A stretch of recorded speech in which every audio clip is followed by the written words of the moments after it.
10 horas, 13 minutinhos, 10 e 13. E no fundo, o som do Ringo Starr, bom, né? Meu primeiro pecado consciente, tirar uma música boa do rádio, mas é por um bom motivo. Depois eu deixo mais música gostosa rodar aqui nesse início de semana. Aliás, gente, essa pauta foi escolhida a dedo, como uma pauta de início de semana mesmo, para a gente se inspirar, para a gente poder bater um papo. Como é bom bater um papo, né, com pessoas agradáveis, que têm ideias boas, que muitas vezes têm uma percepção de mundo que a gente não tinha visto, a gente não tinha percebido, ou tinha esquecido, quem sabe, e aí a gente conversa, aquela conversa gostosa, fluida, e a pessoa nos reaviva alguma coisa que já morava em nós, ou que ainda não morava, mas estava louco para morar, né, estava louco para morar na gente mesmo. Estou falando da Teri Berti. A Teri, para mim, é uma feliz surpresa, não só como pessoa, né, porque estou conhecendo ela agora, como autora.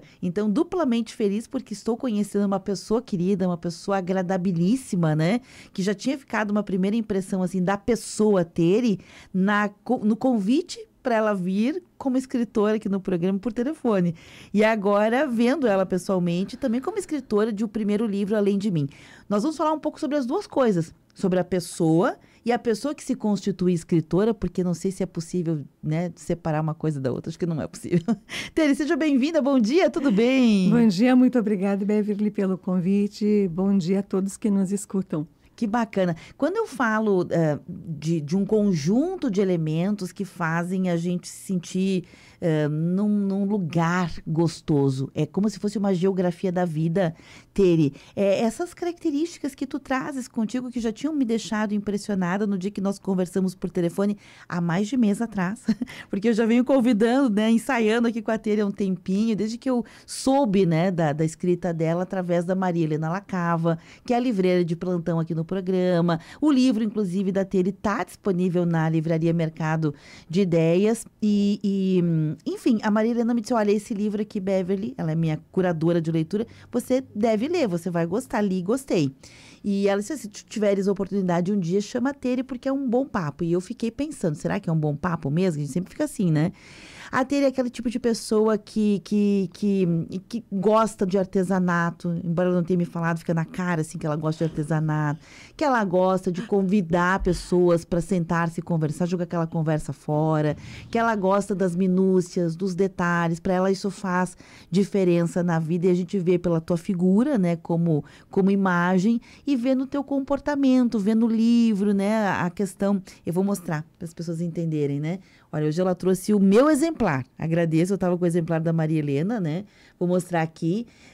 Vou mostrar também o marca-páginas que ela presenteou os seus convidados no dia do lançamento. E ela meio que fez um lançamento pra gente hoje aqui. Olha que beleza. Ter isso aqui, esse tecido, eu sempre me esqueço o nome. É uma juta. Juta, Uma isso juta. mesmo. Com uma folha. Isso, que essa folha, inclusive, já amarelou, né? Dando a marca do tempo. Porque no momento em que eu a coloquei, ela era absolutamente verde. Mas como a vida, né? Tudo passa por estações e ela está fazendo a própria passagem. E é cheio de detalhes, né? Tem aqui umas tagzinhas que ela fez questão de colocar nessas tagzinhas aqui, olha, com a marca do livro dela mesma, né? Isso. E a tag também, Beverly, da Cenários. É de uma querida amiga, a Lisiane Ayala. Ela tem um ateliê. E o ateliê dela se chama Cenários. Olha. Então, nós produzimos essas peças em argamassa para presentear os nossos convidados. Que eu vou mostrar aqui também. Essa peça que ela está falando aqui, ó, gente. Olha que beleza. Pode falar dela, Tê. E, então, era uma forma de também agradecê-la com a tag, né, junto com o livro, com o nome do livro. Então, os Cenários é o nome do ateliê da Lisiane Ayala. Ela faz coisas belíssimas em concreto e em argamassa. No dia do lançamento, a Teri estava me contando que foi um momento especial, né? E que se reproduz e que ecoa, pelo visto, até os dias de hoje, né?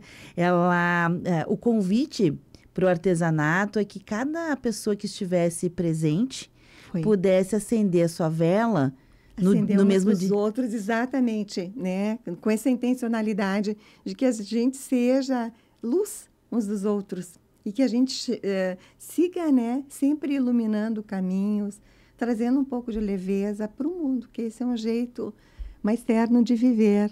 Que bacana. Na verdade, diz a física, né, que tudo é luz e ausência de luz, né? Então, a gente só tem duas escolhas. Ou a gente é luz, ou a gente é a ausência de luz. Então, era aqui um convite para que a gente fosse a luz, né? Deixasse de ser ausência, quem sabe, e de forma consciente se tornasse luz, né? Iluminando o passo, o caminho, o olhar, né? O braço, o lado, a frente de outra pessoa. Perfeito. Que Tu já bacana traz isso, com né? isso, me parece, né? Santo Agostinho, quando ele diz que não existe mal, o mal é a ausência do bem, né? Bem isso, né? Vários filósofos já pensaram isso. Depois a Tere me trouxe também, por isso que eu estou trazendo esses detalhes, porque talvez os detalhes vão fazer a diferença nessa conversa e para a gente entender os textos dela também. A Tere se presenteou a primeira vez que eu vejo um autor guardar o seu exemplar, mas de uma maneira diferente. A Tere guardou o seu exemplar como se fosse uma formatura de escola, no qual a gente, para cada pessoa que esteve presente, a própria pessoa faz uma dedicatória para o autor. Faz o inverso, né? O inverso. Eu achei sensacional, Tere. Essa foi a minha ideia, que todo mundo pudesse autografar o meu exemplar, porque tu vais ver que eu faço um convite. O meu objetivo foram dois. Eu tinha um desejo de poder escrever reunindo tudo que eu já li até agora. Claro que eu não pude contemplar todas as pessoas, né, os autores, escritores e poetas que eu gosto, mas eu reuni. E esse era o desejo que eu tinha, de poder reunir todos esses escritos. Sabe aquele que fica, tu vê uma frase bonita de tal pessoa, tu coloca numa gaveta, coloca na bolsa, coloca no armário, né? Eu reuni tudo. Isso tem mais de, com certeza, 50 anos no mínimo. Porque tem poesias aí do tempo que eu era criança e estudava aqui pertinho. Estava me contando isso, né? No Santo Antônio você estudou. Isso, em Santo Antônio. Então, eu sempre guardava, me chamava muita atenção. Naquela época, a gente lia muito J.G. de Araújo Jorge, né? E tinha as atividades na escola, a gente declamava. E eu comentei contigo que aos 8 anos eu vim aqui na Rádio São Francisco declamar uma poesia sobre o Dia dos Pais. Olha. Aos 8 anos, na segunda série. Então, eu sempre reuni, eu tinha a intenção de juntar e poder dizer, tá, mas agora onde é que eu vou buscar? Tá tudo aqui nesse livro. Uhum. Então eu sugiro, assim, que quem leia Razões de Viver. Para mim, o texto mais bonito que eu consegui juntar, eu fiz uma costura entre diversos autores, escritores, poetas e pensadores, que é o primeiro capítulo das Razões de Viver. E ele começa com uma frase de Saramago, né? Das razões de viver. Não me diz, peçam razões. Não me peçam razões que não as tenho, pois basta estar vivo para ter medo. Bacana. E aí eu vou seguindo ali. Com Miyakoto. O Miyakoto. Aliás, tu tens um espírito de Miyakoto, né? Tua fala inicial aí, quando tu fala das geografias e dos tempos, dos espaços e das casas, é puro Miyakoto, que é o meu poeta preferido. Sério? Paixão. Eu gosto muito Paixão. também. Deixa eu te perguntar um pouquinho sobre... Já falamos fora do ar, mas trazendo isso agora para compartilhar com o grande público, dos motivos pelos quais você culmina com Além de Mim, né? Além de Mim talvez seja esse registro, né, de uma vida ligada à literatura, ao apreço pela poesia, a uma linguagem fluida, que é uma linguagem literata, né? Me conta um pouquinho como que culmina Além de Mim, porque fica muito claro que talvez tu pudesse ter escrito muitas outras obras ao longo da tua jornada. Como que ela culmina? O Além de Mim, eu começo pensando no título, né? Porque em função de ter lido muita gente, é um tributo que eu pago a todos que eu li, porque eu bebi em várias fontes para poder escrever o que eu escrevo. Então, é muito além de mim. E junto disso, eu faço o convite para que o Além de Mim seja além de nós. E, em função disso, eu deixei várias páginas em branco ou apenas pontilhadas, para que as pessoas também possam se inscrever e fazer parte dele. O Pablo Neruda dizia assim, que escrever é fácil. Começa-se com uma letra maiúscula, termina-se com um ponto final e se enche de ideias no meio. E o Ferreira Goulart vai dizer que a escrita é feita pelo escrevinhador, ou melhor dizendo, o escrevinhador é feito pela escrita. Na medida em que tu começa a escrever, tu te torna um escrevinhador, né? E esse foi o objetivo, pagar um tributo a todos, fazer um convite. E eu desejo que o Além de Mim seja aquele livrinho, sabe, que tu faz as anotações, que está ali, não importa se ele se rasgue, se ele se perca, se ele se extravie, não importa. Mas que ele tenha, assim, essa utilidade e tenha um pouco desse espírito inquieto, que é o meu. Ali está anotado o telefone de um amigo, a data de aniversário de alguém. Enfim, que ele tenha essa utilidade prática e faça parte do dia a dia, como um recurso mesmo, onde eu posso lançar a mão e eu encontro. E sim, a gente vê que a configuração do livro, ele abre espaço, né, para que a gente possa fazer anotações. E, aliás, isso me parece uma coisa bem típica de quem viveu uma geração em que a literatura tinha um lugar um pouco mais valoroso. Não quero dizer que não tenha hoje, né, mas acho que esses lugares são um pouquinho diferentes. E as gerações anteriores, né, quem hoje tem, sei lá, 50, 60, que preenchia os seus cadernos com mais elementos, que fazia ficha de leitura, né, que tinha hora da leitura e era mediada por um professor, que tinha lá, muitas vezes, um trabalho para ser feito, uma resenha crítica a cada obra, era um outro momento, pronto. Um caderno de recordações, um caderno de Beverly. Mas então, Guria, é isso que eu ia te dizer, que o teu livro, na hora que eu li, assim, não é um livro que a gente leia necessariamente uma página após a outra. A gente pode pular para frente, voltar para trás, enfim, né? Ele tem essa proposta, mas ele me lembrou muito um diário com alma, né? Porque ele tem, assim, uma pegada que é muito, a gente percebe que é propriedade de alguém, mas que ao mesmo tempo que é propriedade de alguém, ele torna-se nosso quando a gente lê. Como um diário, né? A gente se identifica com algum vivido e etc. Mas ele tem proposta de fazer anotações. Você deixa várias partes do livro, dá para ver aqui, ó, por exemplo, que ele permite que tu faças as tuas anotações, que é uma coisa muito contemporânea. É uma coisa da literatura atual. Os jovens, né, quem hoje está formando o seu gosto literário, normalmente gosta de literatura ao estilo: faça o seu diário, escreva você, anote suas percepções para você guardar, levar memórias de viagem e em algum momento da sua vida revisitar aquilo e dizer: eu vivi isso aqui, era assim que eu pensava quando eu estava aqui, que é muito bacana, né? Você tinha consciência ao fazer o livro que poderia ser isso? Eu tinha esse objetivo, para fazer uma coisa muito interativa. Até porque a minha vida toda, Beverly, foi assim, de trabalhar dentro das coletividades. Eu sou psicóloga, eu sou professora, né? Trabalhei 25 anos na rede pública do município e depois mais 12 na rede como psicóloga. E eu fiz formação em grupo terapia. Porque eu sempre gostei muito dos grupos. Inclusive, na época, em 2000, a gente conseguiu organizar um trabalho coletivo na cidade que se chamava vinculação. Já começa pelo nome, né? Eu peguei essa palavra vinculação a partir de um livro que se chama Teoria do Vínculo, que é de um psicanalista argentino chamado Henrique Pichon Rivière. E ali nós tínhamos todo um trabalho com a população da periferia das escolas municipais de Caxias. Então, eu sempre tive esse gosto pela interação e sempre acho que há lugar para todos. Basta que a gente, estando no lugar, abra essa possibilidade para que outros entrem, né? Porque é nessa troca que a gente se torna cada vez maior no sentido humano. É pela troca, pela possibilidade de experiências diferentes, do conhecimento da história. Aí já vamos entrar em Paulo Freire, né? Nós somos sujeitos históricos. Isso aí. E em construção. Em construção permanente.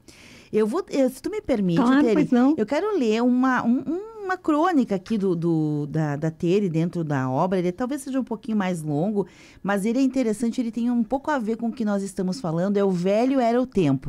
Velho era o tempo. Diz mais ou menos o seguinte: o olhar do avô era imenso no rio do tempo. Contava falando e falava quando nada dizia. Ouvia-se de dentro do olhar vazio a história de muitas vidas. Ele anoitecia mais cedo, antecipava o crepúsculo. Nele não havia o amanhecer de palavras. Havia não mais que uma boca silente que dizia tudo. Tudo que a palavra não alcançava. A boca do luar de Drummond nos diz que há lembranças que se deixam guardar num compartimento menos frequentado da memória e é como se não existissem. Existem, se fazem notar em sua permanência calada. Seria preciso então decifrar o avô. Recorreram aos doutores. Na dúvida entre depressão profunda, neurastenia e esquizofrenia, somente Machado de Assis foi capaz de decifrá-lo. A loucura é uma dança das ideias. Por isso, ele era capaz de atalhar o tempo e seguir picadas, encilhar a vida por outras paragens e segurar as rédeas e as lágrimas de dor e mágoas. Se chorasse, como diz Mia Couto, um oceano inteiro lhe entraria pelos olhos. Abria então as gavetas do esquecimento, mostrando tudo o que ficou perdido. Rasgava devagar os gomos do tempo para evitar maiores danos. Seu único compromisso era fidelidade consigo mesmo. A inquietude da sua alma parecia incompatível com o gesto leve das velhas mãos de dedos longos que tocavam os fios do tempo com tanto zelo. Dizia ele que a boca só fala do que o coração está cheio. Curiosamente, sua boca pouco pronunciava, mas o silêncio arrebatava quem ouvia sua sutil pulsação. Falava pouco, e o pouco que falava já ia enchendo espaço com a cuscada nos arredores da cozinha de chão, o suor da criação solta no campo, o bafejar dos cavalos, o olhar terno das ovelhas, o perfume das carquejas que não pedem para serem cuidadas, a beleza dos pinheirais que emolduram o horizonte, o cheiro da terra encharcada de chuva, as prosas de galpão e o fogão a lenha ardendo à revelia das estações. Seguiu vivendo com seus silêncios, a despeito dos ventos do outono trazidos no colo do mês de abril, que tanto amava. Sabia-se apenas pela boca de Manuel Bandeira que o vento varria as folhas, o vento varria os frutos, o vento varria as flores, o vento varria as luzes, o vento varria as músicas, o vento varria os aromas, o vento varria os sonhos, o vento varria os meses, o vento varria tudo. E a minha vida ficava cada vez mais cheia de tudo. A vida dele era repleta de tudo. A minha, na companhia dele também. Descobriu-se depois de muito procurar que seu silêncio era uma forma branda de ser. Seus alaridos se fez presente e sem pegadas não ficou para trás. Outono de 2024. Memórias do meu avô. E daí vem um pouco do meu gosto pela psicologia. Meu avô era um esquizofrênico. E eu vivi com ele desde que eu nasci. Morávamos na casa dos meus avós. E eu convivi com o delírio do meu avô. Então, eu era a pessoa mais próxima dentro de uma linguagem infantil e ele de uma linguagem delirante. Nós nos entendíamos muito bem e tivemos um amor. Temos. É que o amor não morre, né? Não morre. Meu avô está dentro de mim desde sempre. E nós temos uma comunicação profunda e foi o que eu fiz. Eu fui fazer psicologia também para poder entender o que era o mundo interno do meu avô, que me chamava e que também me fascinava. E nós tínhamos uma comunicação profunda. Todas as pessoas da família tinham dificuldade para conversar com ele. Ele também não desejava isso, mas ele me chamava. Uhum. Então, havia entre nós uma comunicação tão bonita, tão autêntica e profundamente afetiva. Por isso que eu começo falando sobre os olhos do meu avô. Era o verde dos campos. Que bonito isso, né? E uma coisa que me chama a atenção é a coisa da linguagem dos silêncios, né? Porque nós falamos de luzes e sombras, né? A ausência e permanência, o bem e mal. E a mesma coisa, nos hiatos também moram algumas coisas, né? Moram falas, moram informações que nem sempre a gente sabe ler. Mas quando a gente aprende a ler, a gente percebe que há vida, né? Muita vida nesses hiatos, nesses silêncios, né? Na linguagem que não é falada. Porque tem coisas que a palavra não alcança. Não alcança. É impossível. Que bonito isso. Bom, são 10h33. Eu vou fazer um intervalo rapidinho, que na sequência a gente volta para ainda conversar com a Teriberti sobre essa escrita, né? Que é uma escrita que culmina no livro Além de Mim, mas é uma escrita que é uma soma de várias escritas anteriores que não ganharam, quem sabe, um título, que não ganharam, quem sabe, um livro para chamar de seu, mas que estão embutidas neste, né? De alguma outra maneira, e é a capacidade da síntese que eu vou voltar para falar com a Teri, ok? Então, rápido intervalo. Na sequência, a gente já está de volta. Não sai daí, porque hoje é segunda-feira com leitura com poesia. Rede Tua Rádio. A rádio do teu tempo. Tá na hora do seu café forte e poderoso. Bom Jesus, café que tudo vai dar certo. E a hora? 10h34. Quero verão mais Unimed. Quero verão com mais proteção. Se precisar, ligo pro teleplantão. Unimed é segurança pra toda a estação. Aproveito as férias sem preocupação. Teu verão mais Unimed. Cuidado e proteção em dia. Teu verão mais Unimed. Pra viver a vida com alegria. Teu verão mais Unimed. Ligue 54-3220-2030 e contrate seu plano. 20 graus. Bateu aquela fome e você vai almoçar o mesmo de sempre? Para com isso! Pede agora um Fast Up, o seu pedaço de pizza retangular de 25 centímetros, extremamente gostoso. Conheça essa novidade. Fast Up, das 10 às 2 da tarde, disponível para você. 3039-0153. Um pedaço de pizza que vai conquistar você. Mais um produto da Dom Apio Pizzaria. E essa tradição você conhece. O Fast Up vai conquistar você. Promoção Fevereiro da Sorte Volks Vale Mais na Carburgo. Confira as ofertas arrasadoras para CNPJ e produtor rural. Saveiro Robuste por R$ 87.560 e taxa 0,99. Amarok por R$ 245.000 e taxa zero. E tem mais. Comprando seu Volkswagen em fevereiro, você ainda concorre a 10 polos. Saiba mais em carburgo.com.br e aproveite. Desacelere. Seu bem maior é a vida.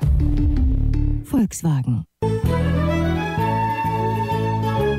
Deus nos deu o trigo e a uva. Com muito trabalho e fé, transformamos o trigo em pão e a uva em vinho. Em Vila Flores, o solo abençoado de onde brotam vinhedos e água termal. Os frades capuchinhos elaboram expressivos vinhos, espumantes e deliciosos sucos. Muitas mãos construíram ao longo destes mais 60 anos a história da Cave dos Frades. Acesse nossas redes sociais e conheça esse legado de arte, fé e tradição. Fone WhatsApp 54-3447-4343. Siga-nos nas redes sociais, @Cave dos Frades.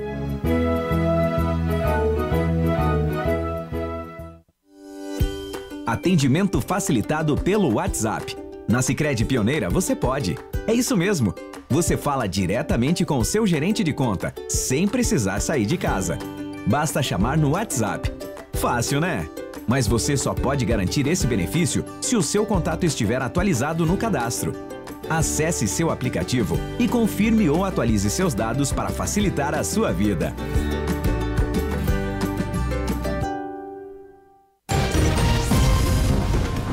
A rádio do teu tempo. Tua rádio. Você está ouvindo Temática. O que acontece é assunto.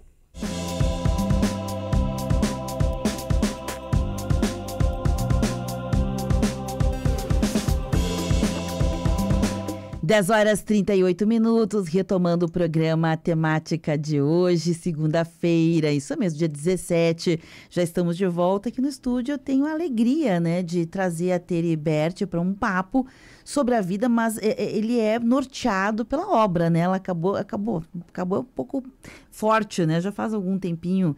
Foi quando? Novembro, né? Faz pouco tempo. Alguns meses que ela lançou Além de Mim, a sua primeira obra. Eu tenho certeza, Teri, que certamente virão outras, né? Porque eu acho que a grande dificuldade do escritor é abrir o acesso. Depois que abriu o acesso, já deve estar com alguma coisa quentinha. Tenho. Viu? Como tinha razão. Mas a Tere, ao longo de sua jornada de vida, ela foi escrevendo. Você tem uma história, né? Com a questão de ser professora, psicóloga, de ter vivido histórias e escrever.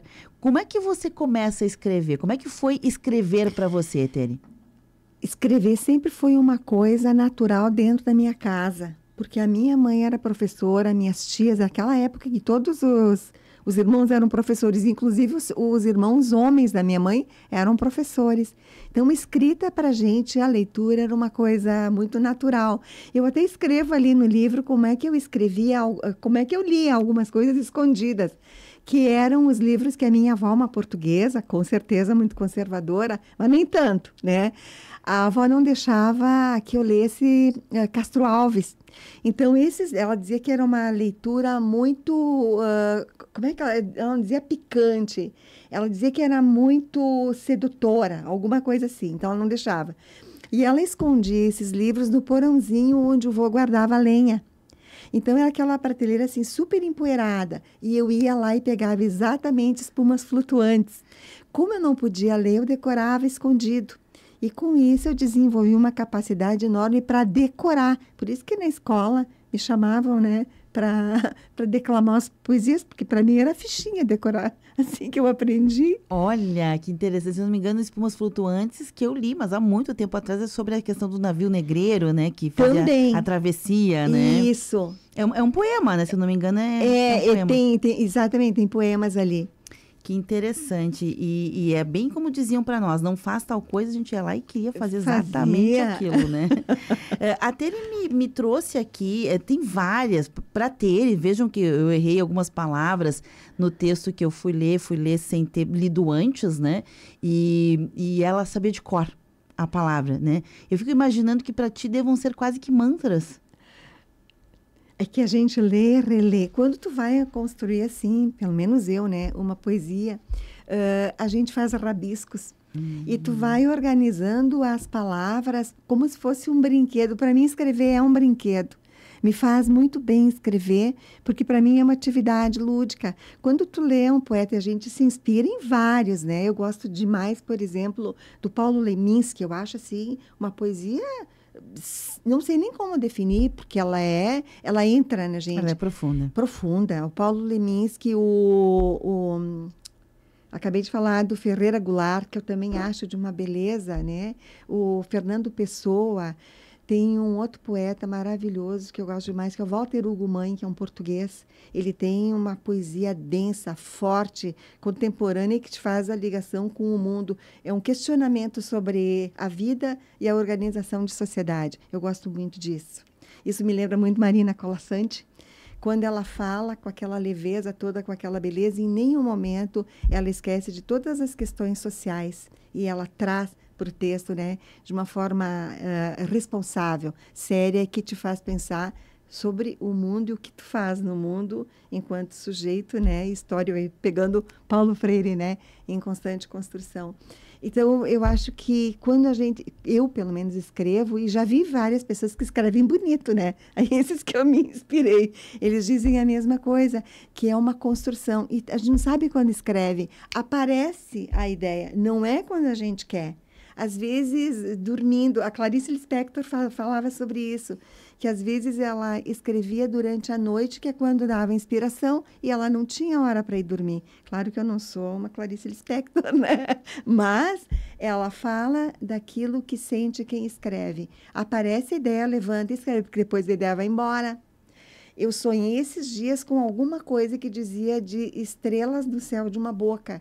Era lindo o que eu pensei. Levantei, não sabia mais o que era, perdi. Se perde, né? Se perde. Muitos escritores têm um caderninho ao lado da cama, né? Para não perder os insights, né? Os insights, perfeito. Eu vou compartilhar até porque ela me contou a história. Então, agora não tem como não ler o texto, né? Cobertas da Alma. Pode? Claro, é minha mãe, Alba. Diz o seguinte: era alvorada, era alma, era alba.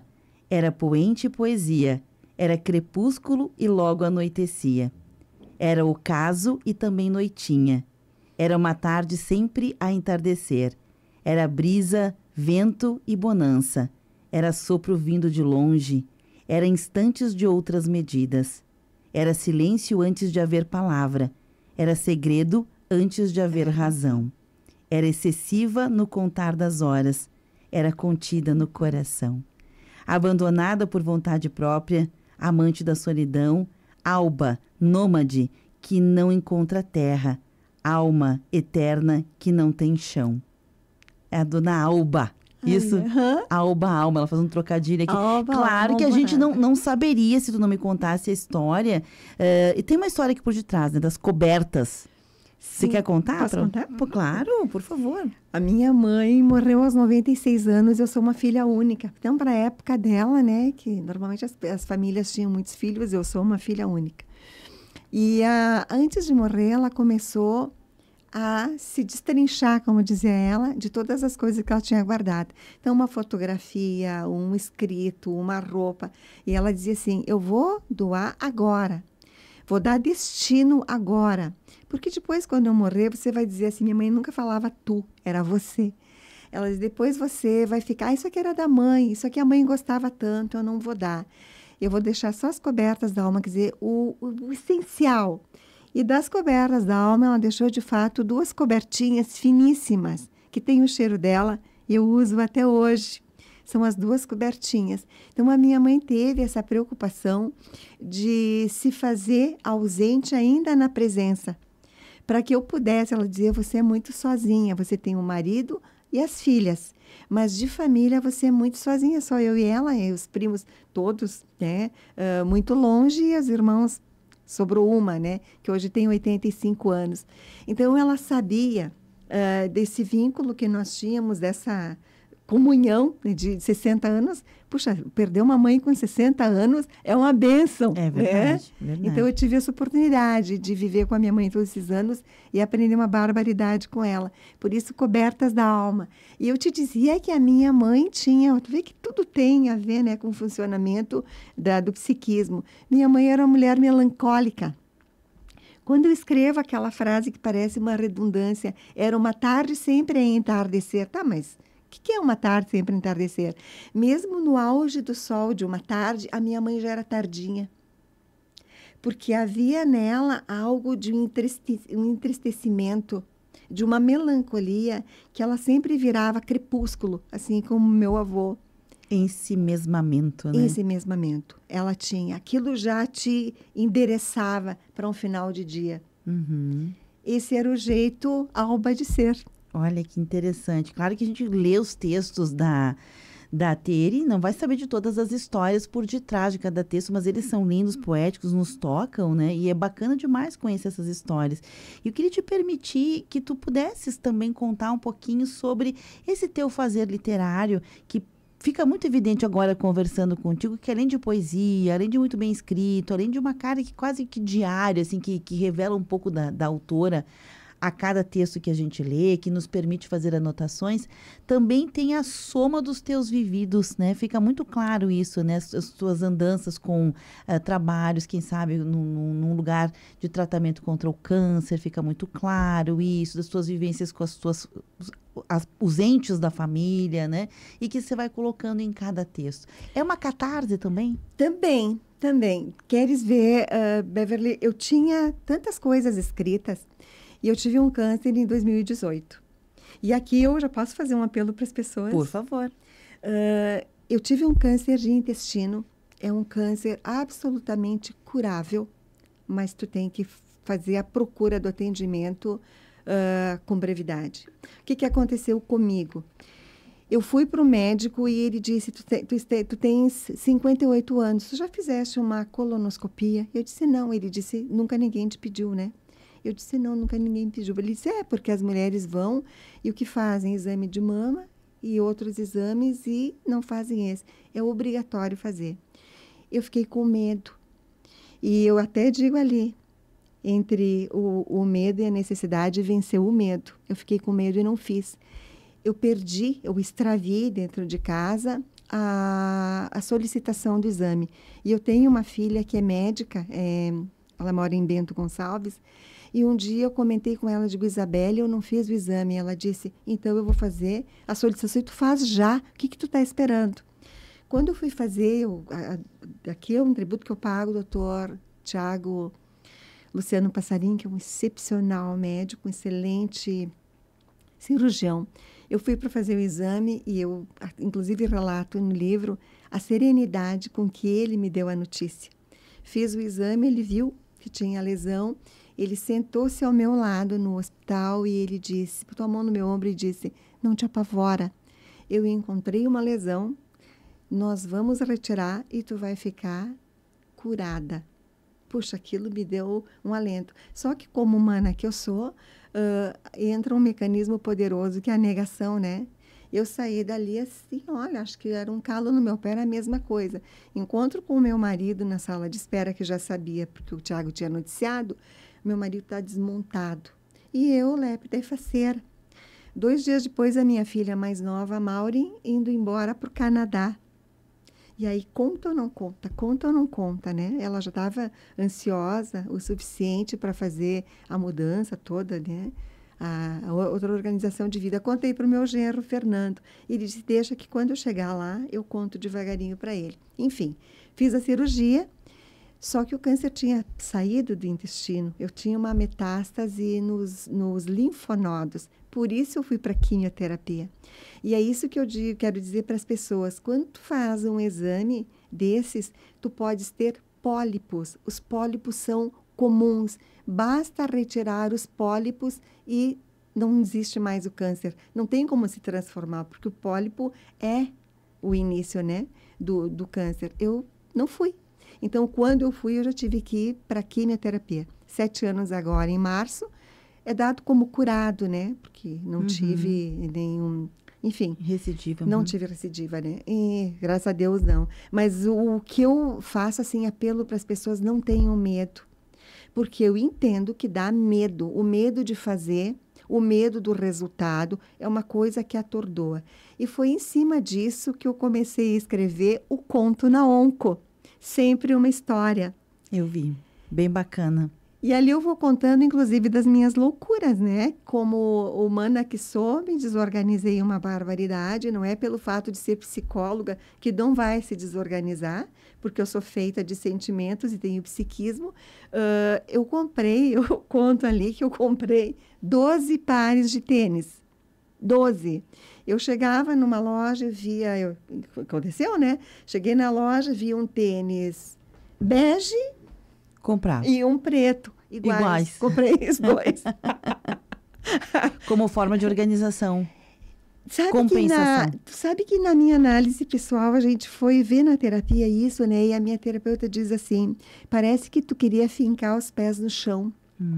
Faz sentido. Porque eu tinha tanto medo de morrer, né? Estava querendo fincar os pés no chão.